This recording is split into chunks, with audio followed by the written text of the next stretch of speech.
Puntaan nga ng Tayabas ngayong araw. Taon-taon talaga ipanatanan namin na magpunta ng Tayabas. Kaya naman kami ng aking pamilya ay nagkaya yan ulit pumunta. Ginaganap nga pala ito pagkatapos ng mahal na araw. Madalas nga ito na ang pinakabanding naman ng aking pamilya. Dito lang din kasi kami madalas nakokompleto. Actually, di talaga kami kompleto. Pero kahit papaano ay nadagdagan naman kami.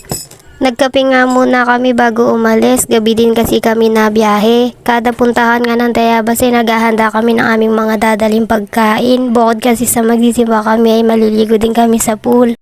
Isa nga yan sa mga dadalhin namin pagkain. Di ko na nasama yung iba, nakalagay na kasi sa lalagyan. Naglinis na nga rin nga ako ng aking kuko para naman magmukhang tao yung kuko ko. Sariling sikap na nga lang din yan, marunong din naman kahit papano. Hindi na nga kami sumakay sa jeep para di kami siksikan at para na rin makabawas sa pamasahe. Medyo mahal din kasi ang pamasahe sa jeep kung mag-aarkela pa kami. Wala pang malaking budget kaya yung tricycle na lang nga namin ang aming ginamit. Buti na lang talaga may sasakyan kami kahit papano. Medyo malapit lang din naman ang Tayabas sa amin kaya ayos na ako mag-tricycle ka. Asawa ko nga yung nagdadrive dito. Yung sa kabila naman yung papa ko yung nagdadrive. Dalawang tricycle nga pala kami.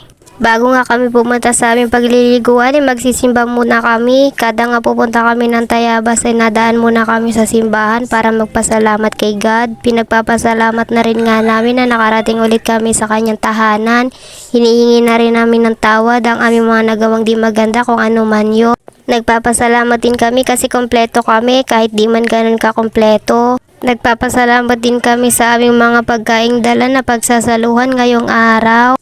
Maaga nga kaming nakarating kaya madilim pa. Sa kabilang simbahan nga ang misa mga beshi ko. Kaya naman walang tao dito. Dito kasi sa simbahan na to kami unang dumediretso bago pumunta sa kabilang simbahan.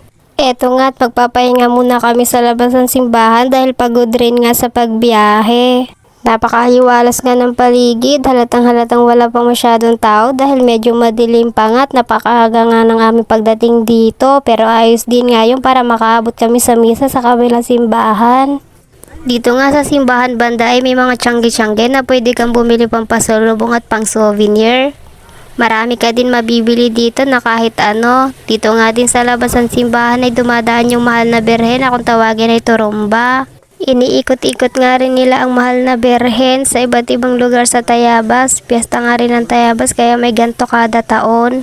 Maaga nga kami nagbiyahe para di masyadong mainit. Maaga din kaming napunta sa pool kahit di pa tapos ang misa. Kaya di namin naaabutan ng turumba dito sa simbahan para makapagpuna sa kanyang katawan. Pero sa loob naman ng simbahan ay may mahal na berhen din na pagpupunasan mo ng mga panyo. Pipila ka nga lang ng mahaba bago makarating doon. Pero mabilis lang din naman ang usad ng pila dahil sabi nga nila pwede ka mag-wish dito or humiling ng kung anong gusto mo. Pero kung mag-wish ka, sabayan mo na din ng sipag at tiyaga. Hindi yung iasa mo sa mahal na berhen yung wish mo na kapag di natupad ay magagalit ka samantalang wala ka namang ginawa para matupad yun. Pero kami nga hindi na naghihintay sa turumba dahil dumadiretso na nga kami sa pool pagkatapos namin magsimba. Pero yung iba nga ay naghihintay din para makapagpahid sa mahal na berhen. Pinagdadasal na rin nga namin na kami ay gabayan sa pagbiyahe at sa araw-araw.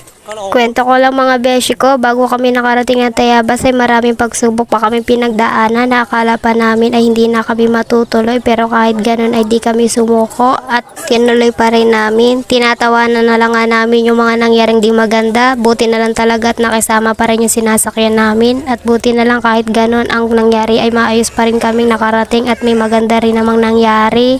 Buti na lang din nga at di namin sinabayan ng init ng ulo dahil maaga pa. Thank you din sa mga lalaki kong kapatid na nagpapatawa kahit ganun yung mga nangyari sa amin sa daan. Nasa gitna na kami ng daan isusuka pa ba namin kaya dire-diretso na kami, laban lang. Hanggang dito na lang muna mga beshi ko, abangan ng part 2. Bye bye!